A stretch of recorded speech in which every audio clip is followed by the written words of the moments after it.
Nahanap ko na ang isa sa pinaka-instagrammable, affordable, at very relaxing na staycation sa Batangas na for as low as 5,500 pesos ay exclusive na sa inyo itong buong place na mayroon ng swimming pool, jacuzzi, pwedeng mag-ATV rides, maglaro ng pickleball, mag-bonfire pagdating ng gabi, unlimited Netflix, YouTube, at pwedeng mag-video okay. May kitchen na halos kumpleto na sa kagamitang pangluto. Ito nga pala ang Ohana Cabin na exactly located sa CP Reyes Farm, Barangay Lutasor, Malvar, Batangas. Humigit kumulang 2 oras nga lang ay pwede nang marating ito mula Commonwealth, Quezon City. Nasa Google Map naman ito mga idol kaya hindi mahirap hanapin. Meron sila dito 2 available cabin for rent. Ang The Dream by Ohana at ang Ohana Cabin. At alam nyo ba na nasa loob lamang ito ng kanilang exclusive farm lot. Kaya safe kayo rito sa resort nila mga idol. Unahin ko muna ipakita sa inyo ang The Dream by Ohana kung saan kami nag-stay. Pagpasok nyo nga dito, unang bubungad sa inyo yung kanilang malawak na garden at yung kanilang swimming pool na mayroon na rin jacuzzi. Kaya ang sarap dito magbabad at mag-swimming mapaaraw man o gabi. At sa kabilang dulo naman ng pool ay nandito naman yung kanilang bonfire area kung saan ay pwede kayong magpa-set up dito pagdating ng gabi. Mag-add lang po kayo ng 100 pesos para sa bonfire woods.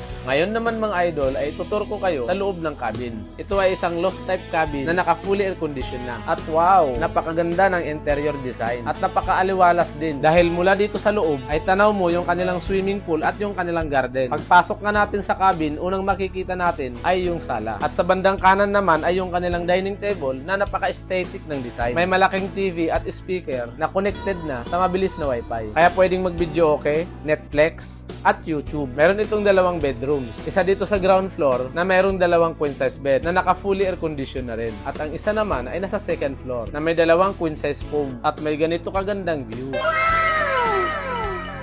At ito naman yung kanilang comfort room na mayroon ng shower room. At naka-hot and cold na rin yung kanilang shower. Provided na rin pala nila dito ang towels, bath soap, shampoo, at tissue. May mga utensils at kitchenware na free nyo nang magagamit. May ref, water dispenser with free 1 gallon of mineral water, rice cooker, microwave, griller, at electric kettle. Nasa likod yung kitchen area nila. Pero may pintuan naman dito sa likod, kaya may easy access papunta sa kitchen area. At kung gusto nyo naman ng hassle-free, ay don't worry mga idol. Dahil meron sila ditong in-house restaurant na pwede nyong orderin yung mga paborito nyong foods. Dito na nga rin kami umorder ng aming dinner. At mas pinili namin kumain sa kanilang garden dahil mas feel namin dito ang magandang ambience. Umorder din kami sa kanila ng mga pika-pika at mga fruits. Sobrang nabusog kami dito mga idol dahil ang sasarap ng kanilang mga servings. At syempre, hindi namin pinalagpas yung ipinagmamalaki nilang homemade taho. Nakakatuwa dahil kami mismo ang nagtimpla ng sarili naming taho. At kung gusto nyo ng counting adventure mga idol, ay pwede nyo itry yung kanilang ATV rides.